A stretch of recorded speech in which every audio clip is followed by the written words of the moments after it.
What's up, guys? So today I'm gonna do something just a little different right quick.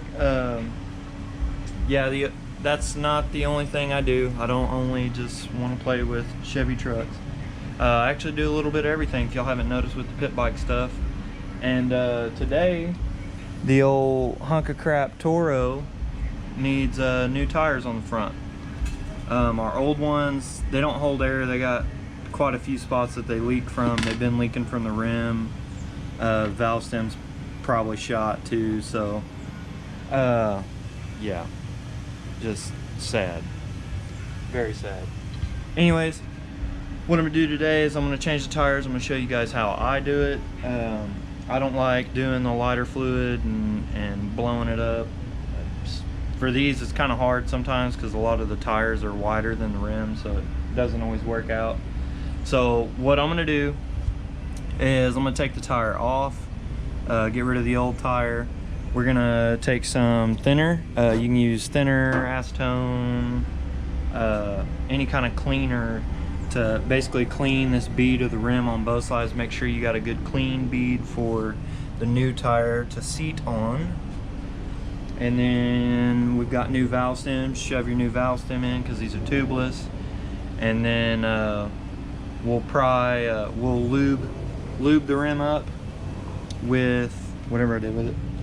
I'm using WD-40. If you got grease, that works, or any kind of lube, just something to make this surface kind of slick, so when you're trying to pop this tire onto it, it helps it just go on there. So, and then once we do that, I prefer to use a ratchet strap.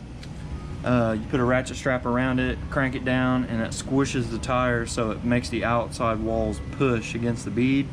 Put you a little air on it, pops it out, make sure the bead's seated, then you can take the ratchet strap off, air it up to the pressure that you want, throw the sucker back on. So let's get to it.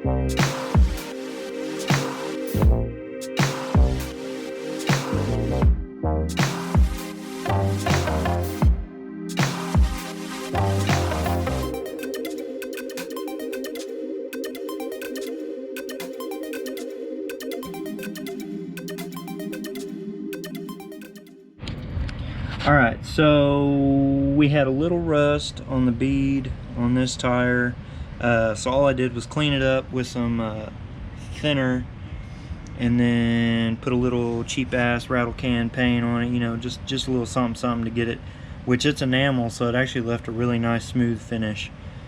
You definitely want to check when you're checking these, when you're cleaning the bead up, if this edge is like rough at any point.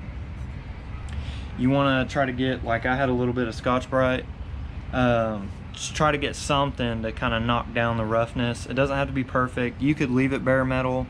I don't want it to rust and absorb all the gunk and shit that gets here.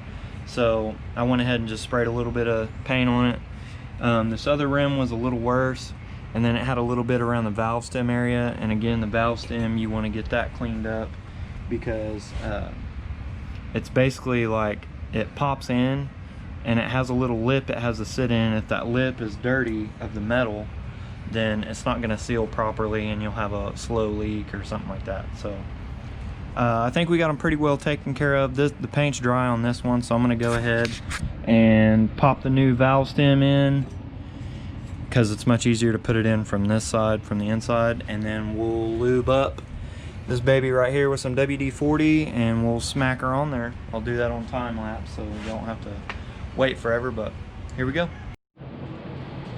Alright, so turns out I just got not the skill. Chris, what exactly did you do when you pushed that in? Just kept trying? Pushed it in. Just took a minute, or? Umpire for the butthole. Ooh. All right, so Chris got it in. My little bitch hands couldn't do it, I guess. So he's on to the process of popping the new tire on. and getting it sat on there, and then we'll get the ratchet strap out, sucker down, get the walls to pop out on the rim, and then put some air in it. So there you go. All right, y'all. So it took all three of us to get the other side of the bead on, but we did it. We did it. It's still leaking over here. I didn't even need to bend that rim. Oh, yeah, that rim's bent. Hit it in. Oh, got a bent rim. Smack that down right quick. But yeah, this is what we do once you get the tire inside the bead on both sides. Just get you a ratchet strap and tighten it down, and what it'll do is it'll push the walls of the tire out. Which, everywhere but where that's bent. From here to here.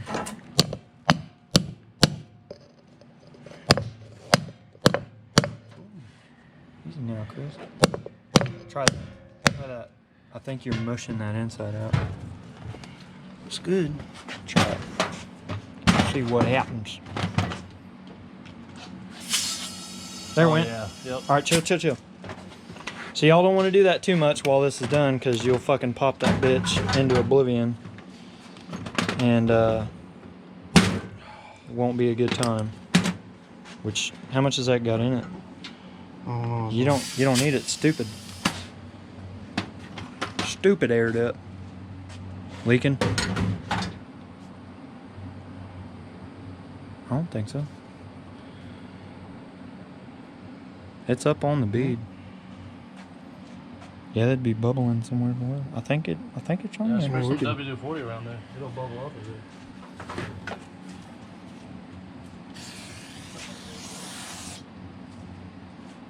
No, that's good. Good enough for us. Yeah, it'd be popping a bubble with it. Oh yeah, it'd definitely be popping a bubble if it was. No, that's good. Oh yeah, that's good. All right, so we'll do the other one, but we don't need to record that. You get the idea. That's all you do, guys. Apparently the valve stems were the right size. I was just tripping. I wasn't pushing them in hard enough. Chris did a little bit of commitment and smashed them bitches in there, and then... If you need a tire change, don't call me.